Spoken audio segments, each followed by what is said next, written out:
Donazaharren erromatar garaiko pareta hau eta zenbait pieza aurkitu ditu Arantzadi zientzia taldeak. Iaz, irupentze aztertu zituzten radar batekin.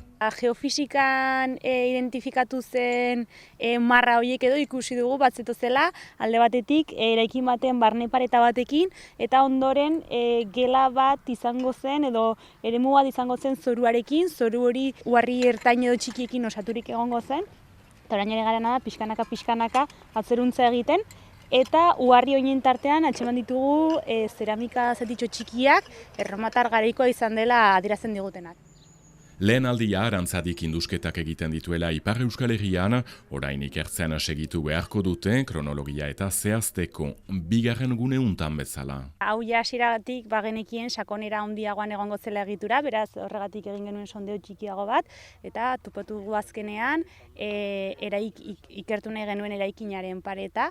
Beraz, orainari gara pixka bat pareta hori jarraitzen, barnekaldea, kanpokaldea bereizteko eta ikusteko erromatar garaiko aztarnak badituen lotuta paretak.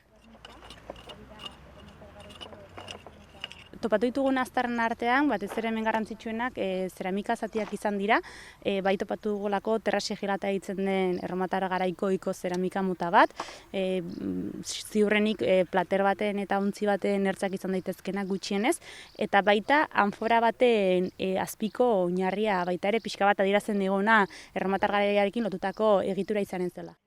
Oinetakoen azpian erabiltzen ziren burdin horiek ere atxeman dituzte. Arantzadik zorioneku brontzezko eskua eta kasik duela 2000 urteko altare bat aurkitu izan ditu Nafarroa garaian, orain lanak segitzen dituzte aste osoan Baxe Nafarroan ere. Interesatzen nau egiazki unkitzea aztarnak eta ikustea nola bizi ziren pertsonak eta gehiago jakitea eguneroko bizitzari buruz, egiazki, eta konkretuagoa da historia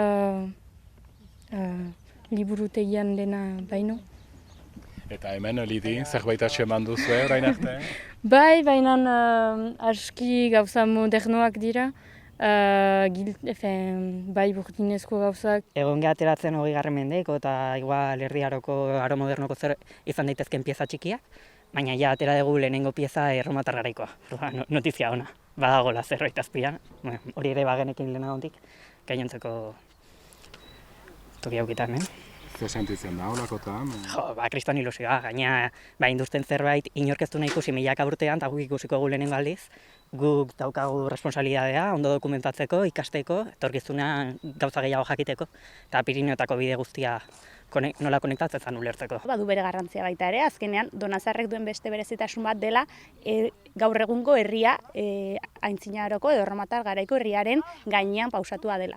Beraz, ikusten duguna da, garai ezberdinetako materialak elkarren gainean jarrita. Eta beherago gauza gehiago. Kasu honetan zehazki, ia metro beteko sakoneran, zela eraikin bat, ikusten dugun lurrezko arresi edo lurpilak eta horren azpian, beraz, eraikin horri buruzko informazio gehiago eskuratzeko helburua dugu gune honetan behintzat. Euroeskualdearen laguntzarekin ikertzen duten eremua bainu hauen ondoan dago. Baxe Nafarroan Donazaharreko bainu interesgarriak Pirinioetan gehiago daude eta gainera berberak dira. Ikusi dela, Pirinioen bestaldean, hegoaldeko magalean, Artzibarren badagoela planta edo itxura berdina duen beste eraikin bat. Beraz, erakusten diguna da, pixkat Pirinioen bi aldeetan plan unifikatu bakarrarekin antolatu zutela, seguruenik bai galtzada, bi aldeak komunikatzen zituena, baina baita ere galtzadaren ertzean jarri zituzten zenbait azpiegitura. Donazaharren diren bainu hauek 1968 ikertzen dituzte. Bainu edo termagune hau Jean-Luc Tobik industu zuen, eta egia esateko inperio osoan aurkitu daitezken termekin alderatuta ez dira oso handiak, baina baditu terma guztiek zituzten giro edo behar guztiak gela tipietan. Hau da badazuen bere gune hotza, bere gune epela, bere gune beroa, beraz bainu bero bat hartu zenezaken hemen Donazarreko inguru honetan duela 2000 urte.